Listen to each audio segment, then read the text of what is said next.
Hi guys! Welcome back to my channel. How are you all doing today? We are still in the quarantine days, so I've decided to make another vlog. This is my second artwork vlog and today we are just making art.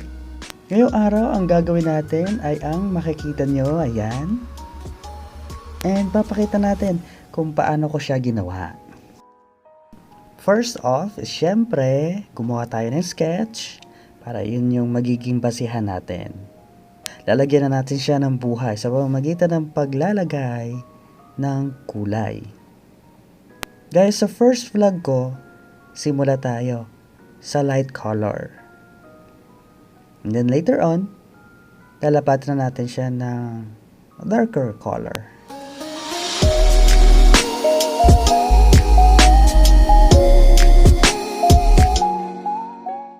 So, kwentuhan muna tayo guys habang ginagawa ko ang drawing na to.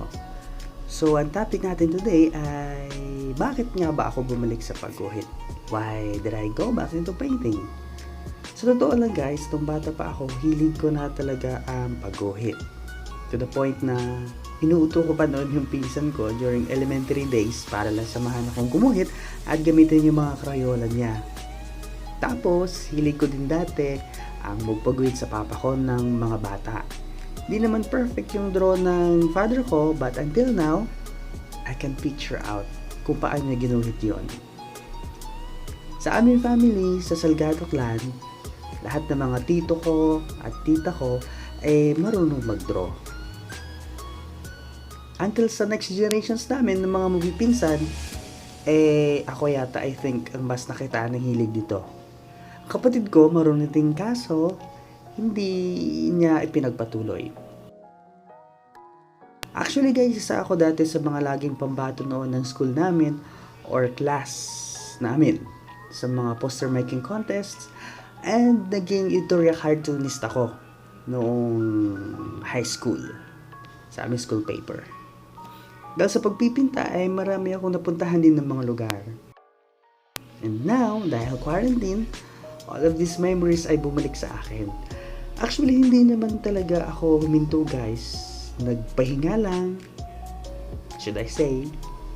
May mga gawa-gawa pa din naman ako. Yun nga lang kapag inspired or I am into deep emotions. May mga guhit ako before na naging inspiration ko sa sadness ko. So, yun. Kabagutan this quarantine days ang isa sa mga nagtulak sa akin para bumalik sa painting. And syempre, another reason is yung suporta ng kaibigan ko, suporta nyo, and lahat po ng mga naniniwala sa aking talento. Yun yung mga rason kung bakit ako bumalik sa pagguguhit. And aasahan nyo po mas marami pang artwork vlogs ang aking i-upload.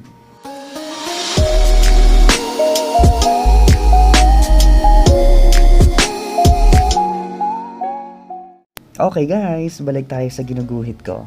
And nasa isda na tayo, lalagyan na natin siya ng kulay. By the way, ang aking po palang ginuhit ay ang mermaid na may kasama pong isda. Sa mga kapareho ko din pala na mahilig mag-draw, maybe we can go back to our crafts while spending our time at home.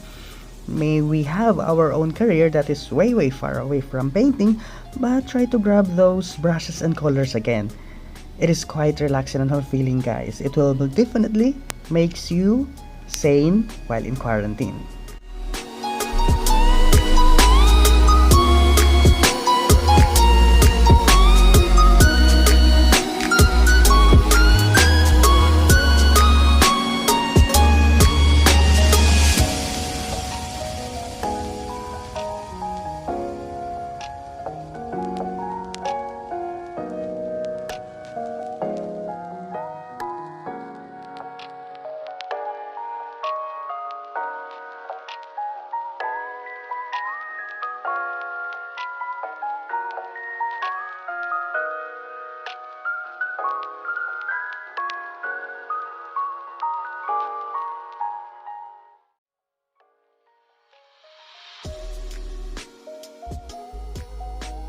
Okay, this time guys, nalagyan na natin ng border or highlights.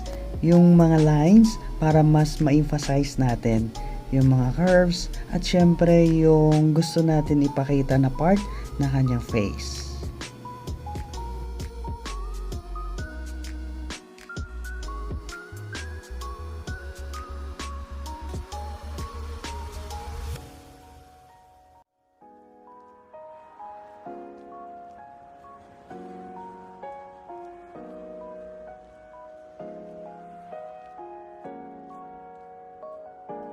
Sa mga hindi po pala nakakapanood ng aking unang artwork vlog, ilalagay ko po yung link sa baba para makita nyo po. Wherein, dinro ko po or gumawa pa ako ng portrait ng aking kaibigan.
Okay, dahil mermaid siya, nilagyan natin siya guys ng scales.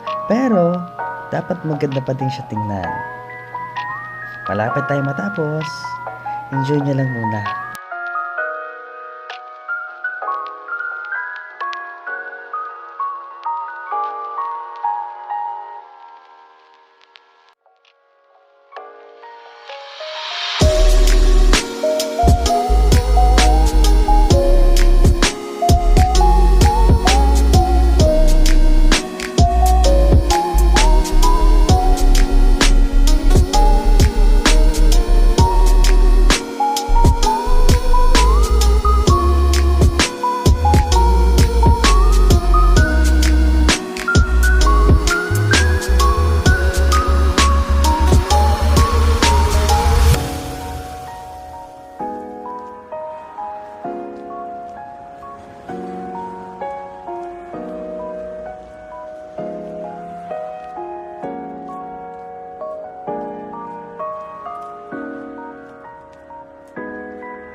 Ayan, nilagyan ko na siya ng highlights na puti para mas ma-emphasize yung kanyang beauty.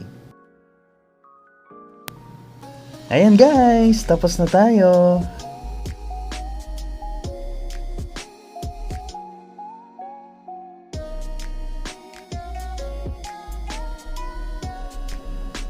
Tapos na ang second artwork natin. Maraming salamat guys! Please do subscribe sa mga hindi po nagsasubscribe and also hit that notification bell para updated kayo sa mga next vlogs ko. Maraming salamat! See you on my next video! Continue to do artwork guys! Stay at home! Peace out!